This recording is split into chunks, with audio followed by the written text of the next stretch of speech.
So hello, my name's Rob and this is Cattle Rabbit Scale Model Studios, and in this week's video I'm going to be showing you how I took these armour panels off my Iron Jaws Morgue Grunter and turned them into something like this. Now there's a few ways we can do this with dry brushing and layering, and this video will cover both of those.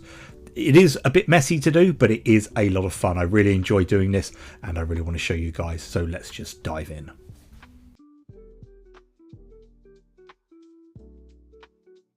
Okay, so the first thing you are going to need is a solid base colour.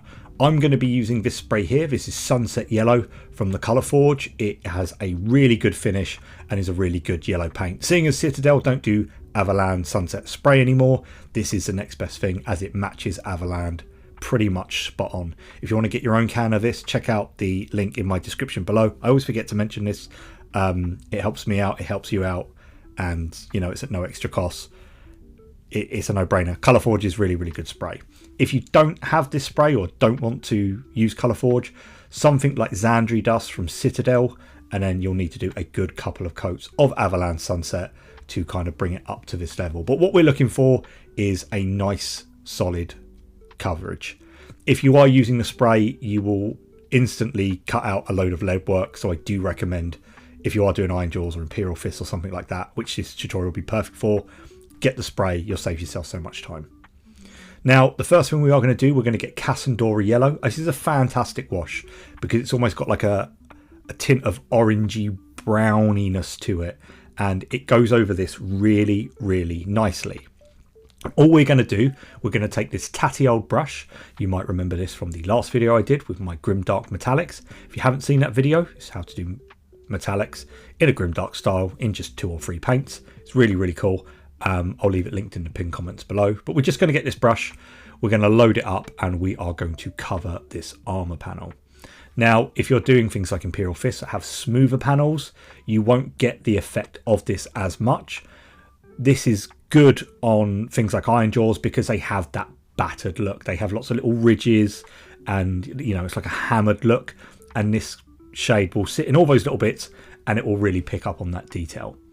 Once it's dry, I'm going to come in again, but this time I'm going to focus where I'm going to put that shade, and I'm primarily going to put it over the rivets or into any deeper divots, like little dinks and things like that in the armour. So I'm just going to focus around, you know, all the little hammer holes and things like that, and just try and bring that detail kind of out a lot more. And you'll see why I'm doing this as the effect kind of starts to take shape. But you can also kind of, where you want that almost fade, you see it a lot with the pro painters, they do that lovely burnt orange fade to a lot of the yellows. This kind of gives that effect in a shade. So I'm just going to kind of put it in some of the lower parts of it, but I'm not going to go too mad with it, just where some of the recesses are really deep and I want that lovely kind of orange colour sitting. So just take your time and yeah, have a bit of fun with it. Once that's done though, and once again everything is completely dry, as you can see we've got that kind of fade starting, that effect is starting to take shape already. Now the next step is to come in with 2 paints, Uriel Yellow and Flashgitz Yellow from Citadel. Now you can dry brush with this. If you are going to be dry brushing, I start with Uriel Yellow, and I'd probably work about 3/4 of the way down the armor panel, and obviously that depends which way your fade is going. Mine's kind of going on the east side of the panel, so I probably wouldn't go all the way in. Be a bit heavier with Uriel Yellow, and then repeat the process again with Flashgitz. I'll get to that, but for the purpose of this video I'm going to layer it, and all I've done is I've got a fine brush, however it has got some split bristles on it, and all I'm going to do is I'm just going to start painting in all of the ridges. Little flicks is the name of the game. I'm not trying to get a solid colour anywhere. I want some of that Avaland to show through, some of that Cassandora wash to show through, and what I'm doing is predominantly on the flatter pieces, little lines, scratches, dinks. I'm being really erratic with my brush strokes here, just trying to, one, follow those ridges, but also I'm not trying to stick to any pattern. I'm just trying to kind of get that colour focused. Same again with Flashgitz Yellow. If you're dry brushing, I would focus it more on the, you know, more than half going to the yellow, or like the top half in this instance, and I would be really gentle with it. But here again, I'm using the same split brush, little feathering motions as you can see at the top. I'm working towards the higher ridges, things like that. Any really deep kind of panel beaten ridges is the name of the game here. I'm just highlighting them, and you'll see why. You can be really messy with this. Again, little flicks, little random bits here and there. It will all come together, and you'll see how just a little bit later. But that is basically the whole yellow side of it done. As you can see, we kind of creep up to that bright yellow towards the top. A little tip for you, 25mm bases, turn them upside down. And what we're going to do next is we're going to come in with some Scrag Brown. Now this is like butter. This is the same pot I used in my last video. It's absolutely knackered. I left it out and it hasn't quite set but hasn't quite cured. It's like a little tub of butter. And what we're going to do is we're just going to scrape some off, and then we're going to add some water. And what we're going to do is just mix it in our little upside down base that I'm using as a palette. And much like the Grimdark metal tutorial, again, I'll leave it below. I've just got this split tiny little brush, and what I'm going to do now is I'm going to focus it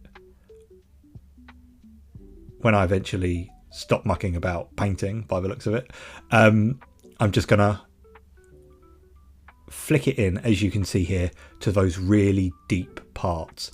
I'm going to work my way around any of the little details just at the bottom of some of the deeper ridges. Because it's so watery, it will naturally pull to where the edges, where it wants to pull together. So you actually get a little bit of darker scrag, and you actually get like a little nice natural transition. Again, take your time, have a little bit of fun with it. You can do as much or as little, or you could probably skip the step if you didn't want to do it, which is, same again. What I am going to do is I'm going to focus it on some of the little rivets as well. Make sure that I paint it around those. The reason why I use Scrag Brown is it's a really good kind of dirt colour. And what you've got to imagine is this once was a fully solid painted piece.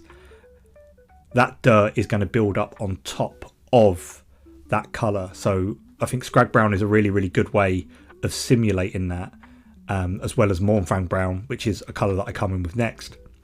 You can just have a lot of fun with it, and you can pull it up and you can kind of dab it on, and again, it's just a lot of fun. I'm going to repeat this with Mournfang Brown, but this time I kind of reserve it for the deepest parts, almost like the opposite of what we did with the metal in last week's video. I'm actually going to put this in the deepest parts, whereas I was putting Scrag Brown in the deepest parts. But same again, I paint it on and I just ease it off with my finger, just flick it off. You can do this if you find it's too heavy. If you're not sure about how much to put on and you do want to do this step, make your paint more watery than you think it should be. That way, if it's not too water, you can't take the paint off. But if it's too watery and too thin, you can always add more layers. So in actual fact, you can add, but you can't take away. Important to remember. But just work your way around it like I've done here. And that's really what you're left with. I've gone around some of the rivets and we've kind of got this cool little effect. Now, I actually picked up Fondia Brown here. It's not. Use Rhinox Hide. It will give you a better kind of effect for this step. But what we're going to do now, we're going to start painting in those cool little dinks and scratches that just really make it. We've gone from beer battered to proper battered, if you will. And all we're going to do is I'm going to just follow the ridges in a little tapping motion. It was here that I worked out I'd picked up the wrong paint. And as you can see, I've got Rhinox Hide now. And all I'm going to do, just little dots. I tap it along the edge of the armor panel to make it look like it's been knocked. The paint's been chipped off, rust, dirt, scratches. You can just have a lot of fun. You can go absolutely hell for leather on this, or you can just do a few little bits towards the edges here and there. It's a really good way of making armor feel lived in, making it, almost telling a little bit of a story. It's been in some battles. It's already, won a war or many. And then we're kind of there. That's all we have to do. What I am going to do, though, is I'm going to paint in the little tooths that they have and the rivets silver. And then we're just going to come back just in 2 seconds and I'm going to show you what it looks like once it's all kind of painted together. And there it is. All of a sudden, it's kind of dressed up a bit more. There's no solid colours. And you can see it just really brings it to life. It's a great looking way of doing things.